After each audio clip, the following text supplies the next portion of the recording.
TV.square. Content, information, and opinions expressed during the related show are those of the show personalities and guest alone, and not those of Vic Canellis Media Group, its parent, affiliates, or stations. VCMG Live is not responsible for any content, information, or opinions expressed. User bears full responsibility for their reliance on such content, information, or opinions. Welcome to Making Money with Laura Sanders, a name you can trust. With over 20 years of real estate experience and selling over 150 homes a year, Laura Sanders is the #1 RE/MAX agent in the state of Florida for 2021. Join us each week as we discuss how to make money through buying and flipping homes, to renting versus selling, and everything in between. To join the conversation, call in live. 888-994-4995, Studio A.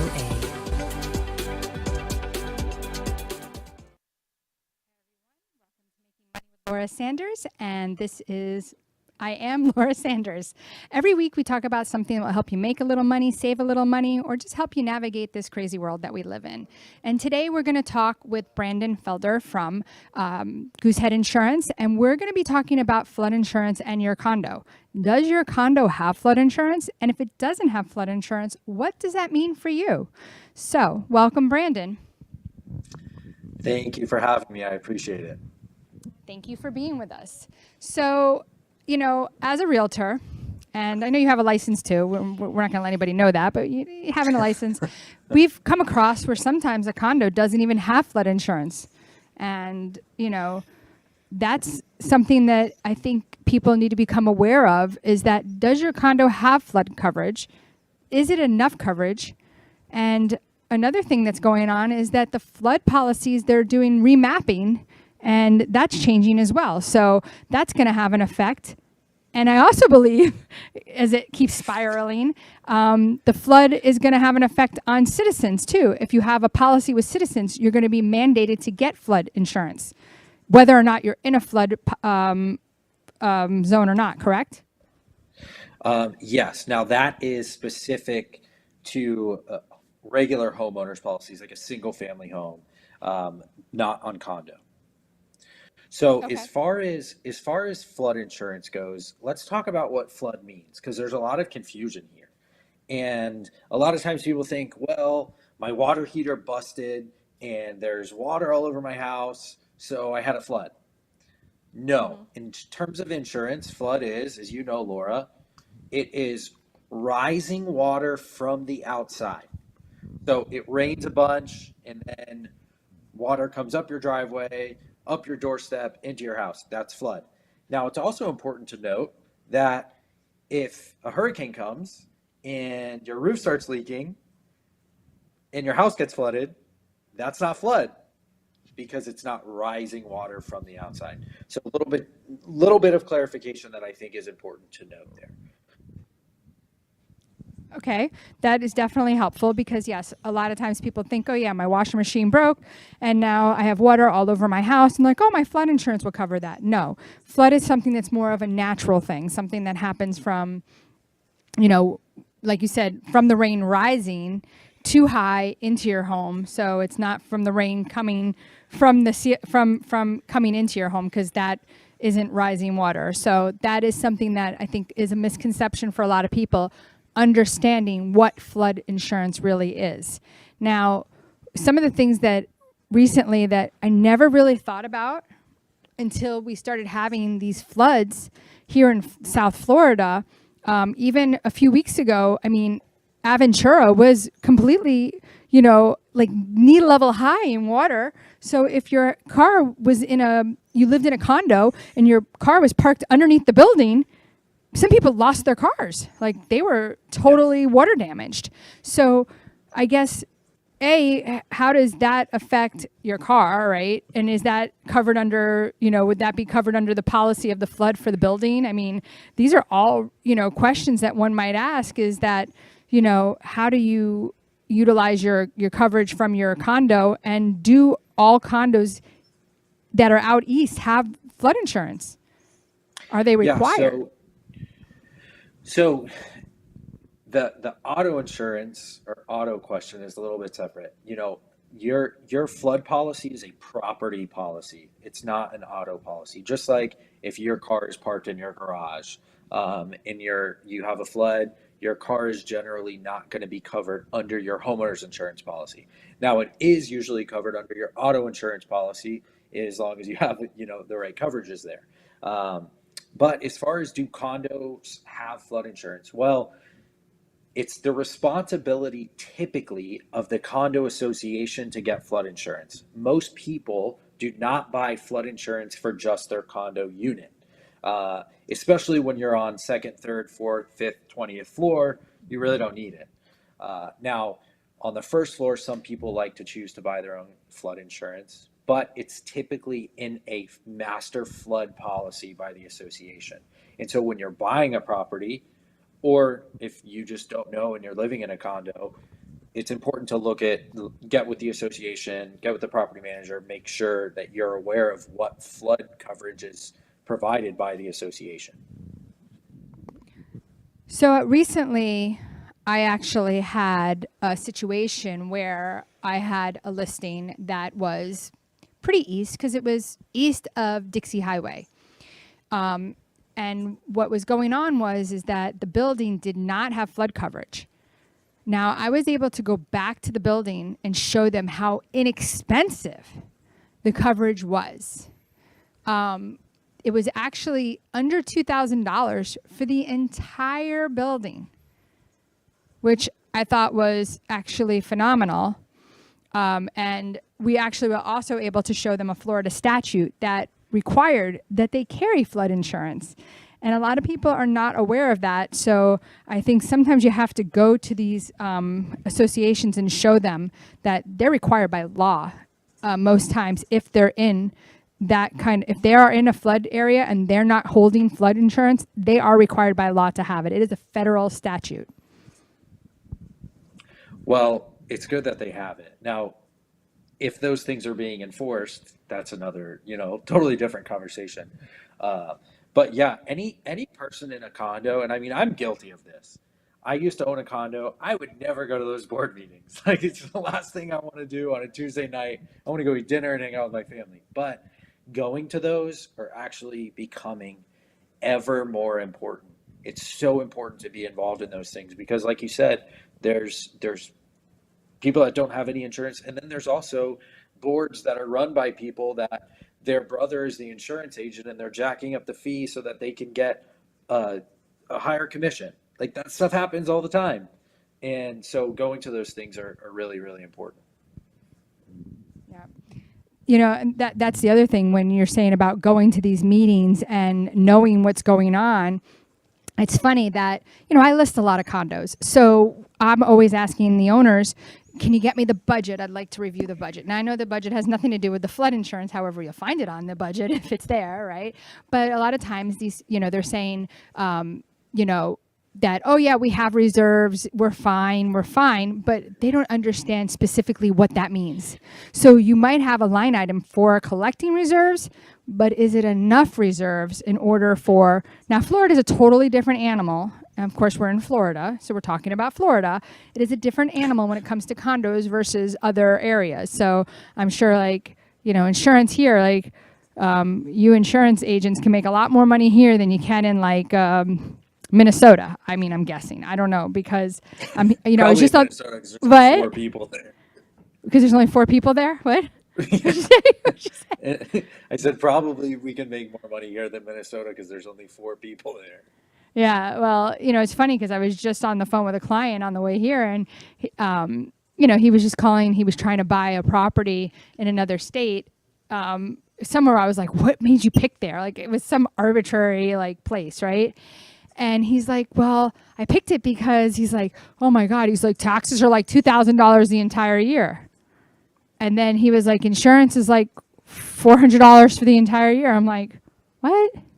He's, so, listen, let's be honest with each other. In the end, yes, it is expensive here, but you're paying for the sun. You're paying for the sunshine. I mean, that's really what it boils down to. So can you tell us about what's going on? I want to go to commercial break, but when you come back, I want you to tell us about what's going on with the remapping, with the flood. and let us Absolutely. know what's going on with that. So we'll go to commercial break, check out our awesome sponsors, and when we come back, we're going to talk with Brandon, and he's going to tell us all about the remapping and how that's going to affect people. Stay tuned. We'll be right back. At JK Closing Attorneys, we do all of the same things that a title company does, but with the benefits of being a law office. We can help with residential real estate, short sales, commercial real estate, refinances, 1031 exchanges, and FIRPTA withholding. Contact JK Closing Attorneys today at 954-332-3111. Again, that is 954-332-3111. Whether you're buying, selling, refinancing, or building your dream home, you have a lot riding on your loan specialist. Max Fish, a top 1% mortgage loan officer in the nation, will give you a same-day qualifying quote. Max Fish is committed to providing his customers with mortgage services that exceed their expectations. Ensuring that you make the right choice for you and your family is his ultimate goal. Contact Max Fish today at 954-729-6933 or max.fisch@nwmcorp.net. You have been watching Making Money with Laura.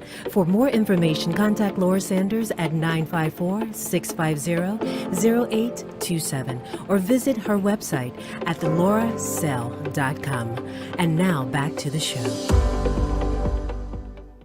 Hi, everyone, and welcome back to Making Money with Laura Sanders, and I am Laura Sanders. Today, we're here talking with Brandon Felder from the insurance company, and we are talking about flood insurance. And people don't realize how important it is to have flood insurance. We have remapping going on right now. Some condos are not carrying flood insurance when they should be. That is a federal statute that they are breaking. And people, they don't go to their meetings. They have no idea what's going on. And you know what? You don't pay attention until you need to pay attention. So we want to bring it to your attention that you need to make sure that if you do live in a condo, find out what your coverage is. Are you getting enough coverage? Do you want to get your own coverage? Because you can get your own coverage. So, tell us about that, Brandon, and also tell us about the remapping. Yeah, so like you said, some people choose to get their own coverage in a condo. It's very uncommon, but really what you should do to save money and make sure your association's doing what they're supposed to be doing, check them out, do your research on the association, see if they have flood coverage and how much that's for, make sure it's adequate. Now, as far as remapping goes, what you're referring to here is most people may not understand that flood insurance is dictated typically by flood zones. And flood zones are dictated by levels of water and elevation. And so how close is water, how high up is water, and then how high up is the land. And that is all mapped out all across the country, and that's done by FEMA. And so FEMA has this flood map, and anybody can go online and just Google FEMA flood map, and you'll see you can plug in your address, and you can see if you're close to a flood zones around you, but everybody's in a flood zone. Now, if you are in a special flood hazard area, that's a little bit different. So if you're in flood zone X, we say you're not in a flood zone, but that just means you're not in a special hazard area. If you're in flood zone, let's say AH or AE, then you're in a special flood hazard area. And that's where insurance companies and lenders are typically going to require that you get flood insurance. So as I continue here, what's important to note is that FEMA, they do remapping of areas based on water levels and changes in environment over the years. And what they just did this summer made a big change in the Tri-County area. So Miami-Dade, Broward, Palm Beach. So I'm going to read some of these stats to you. In Miami-Dade County, just over 250,000 structures are now in a special flood hazard area. That's an increase of about 45,000. In Palm Beach County, there's about a little over 34,000 properties newly included in a flood zone. That's an increase of about 5,800. And in Broward County, there was about 89,000 homes that went from a low flood risk to a higher flood risk zone. And so, what does that mean for people? Now they have to get flood insurance if their lender requires it, or if they're trying to buy a property, which means, unfortunately, it can get a little bit more expensive to buy a property. So we need to make sure that we're shopping other things out, like the homeowner's insurance, to try and save them money, because now they're going to have to put those funds into flood insurance. Okay, so when you're saying that all these new properties are now coming into flood zones, right? And those properties were not in a flood zone previously? Correct. Of those increases, yes. They were not in a special flood hazard area.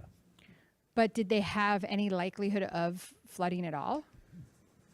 So there's always a likelihood of flooding, but what I tell people is, if you are taking a look at your property, so like my house, I have a canal and the house is across the street from mine.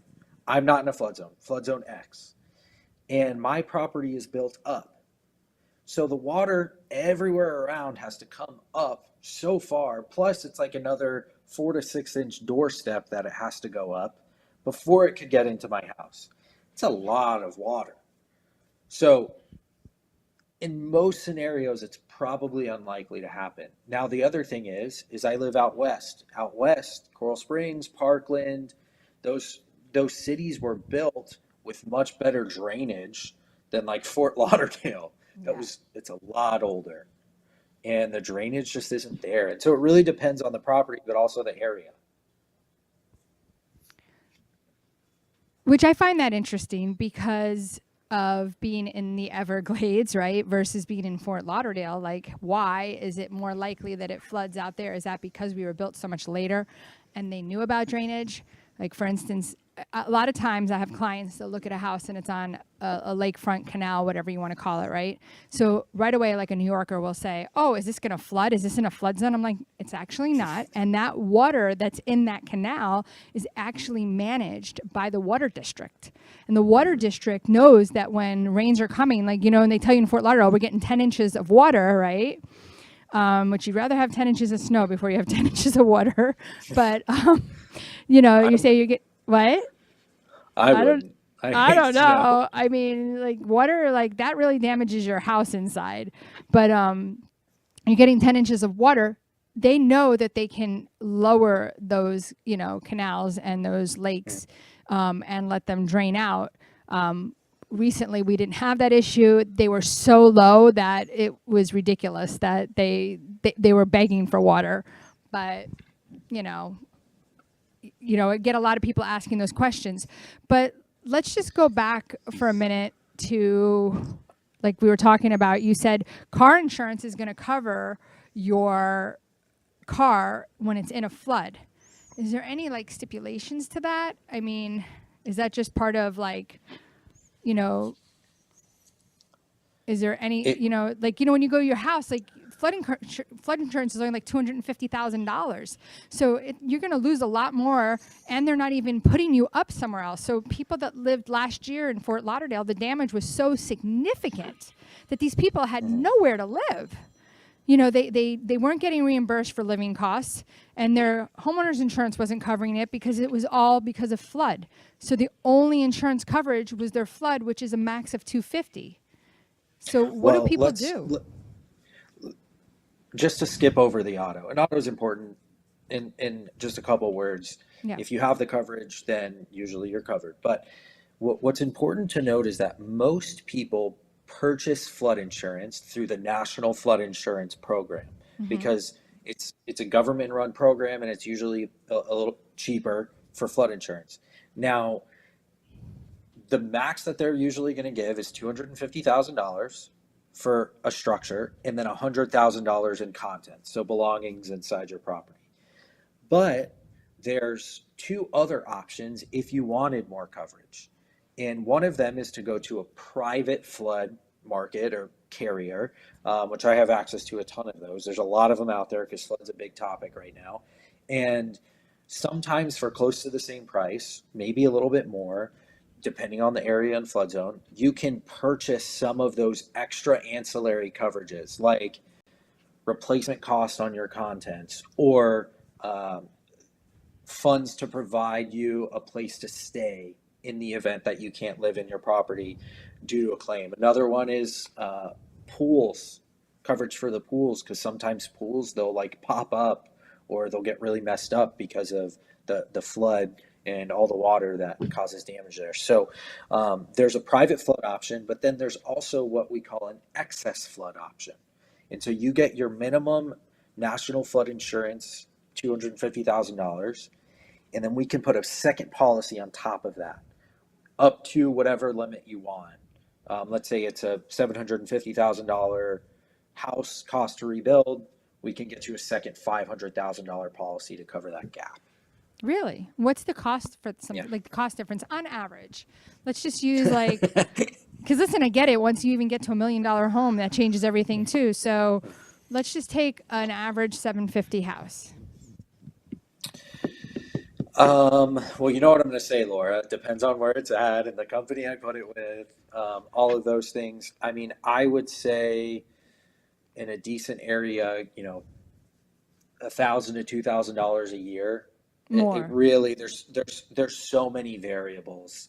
But in addition to the policy, that's probably already $7,000 to $1,000. If you're not Correct. in like, if you're in Young Circle in Hollywood, listen, your flood insurance could be $18,000 depending upon where you're at level wise. I sold a flood policy this week in Marco Island with the highest deductibles they were able to get, a flood insurance program policy through FEMA for $7,000. And what was the coverage on that? $250,000 in building and $100,000 in contents. Just your basic flood. They didn't do excess above it. And if they wanted Marco to do Island's a really high flood zone. and if they wanted to do an excess, like what would that look like? Something you probably would have to look into. Probably no. I've done enough over there in Marco Island. Probably like 8 to 12. Did you say 12?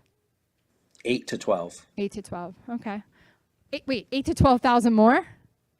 Yeah, Marco Island is like the flood Gucci. Like it's so expensive. Oh my gosh. So if somebody was looking to get a policy or to discuss their insurance needs, because everyone, especially since we're in hurricane season right now, should be definitely talking with their insurance agent. Their insurance agent, should be checking in with you. I mean, if you've been with the same insurance agent for 5, 6, 7, 8 years and you haven't heard from your insurance agent and you just keep renewing, you probably want a new insurance agent, right, Brandon? Well, they definitely want me. That's for sure. Because you'll answer your phone at nighttime. I'll answer my phone anytime. Okay. We should all test him out at 3 o'clock in the morning, everybody. So what's a good number to call you at 3 o'clock in the afternoon, Brandon? 3 o'clock in the afternoon.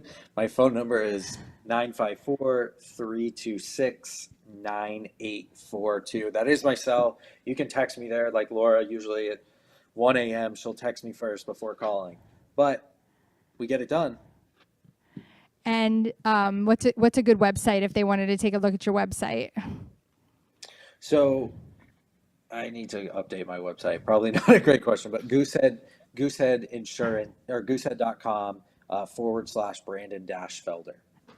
Okay, so everybody, if you're thinking about buying a condo, you're thinking about buying anything and you want to get your policy looked over, if you already have a policy and you want to get it looked over, let Brandon take a look. If he thinks he can shop it, he can find you a better deal, he'll definitely tell you the truth. If he thinks you should stick with who you're with, he'll tell you that too. So for no cost obligation, definitely give Brandon a call. And if you're looking for the best realtor out there, you definitely want to give me a call. Laura Sanders, RE/MAX Direct, 954-650-0827. And I do appreciate you listening to us every Thursday evening. And again, till next week, thank you for listening. Thank you for tuning in for Making Money with Laura Sanders, a name you can trust. To join the conversation, call us at the studio, 888-994-4995 Studio A, or contact Laura directly at 954-650-0827. Laura Sanders, a name you can trust. We look forward to seeing you next week. The opinions expressed on the preceding sponsored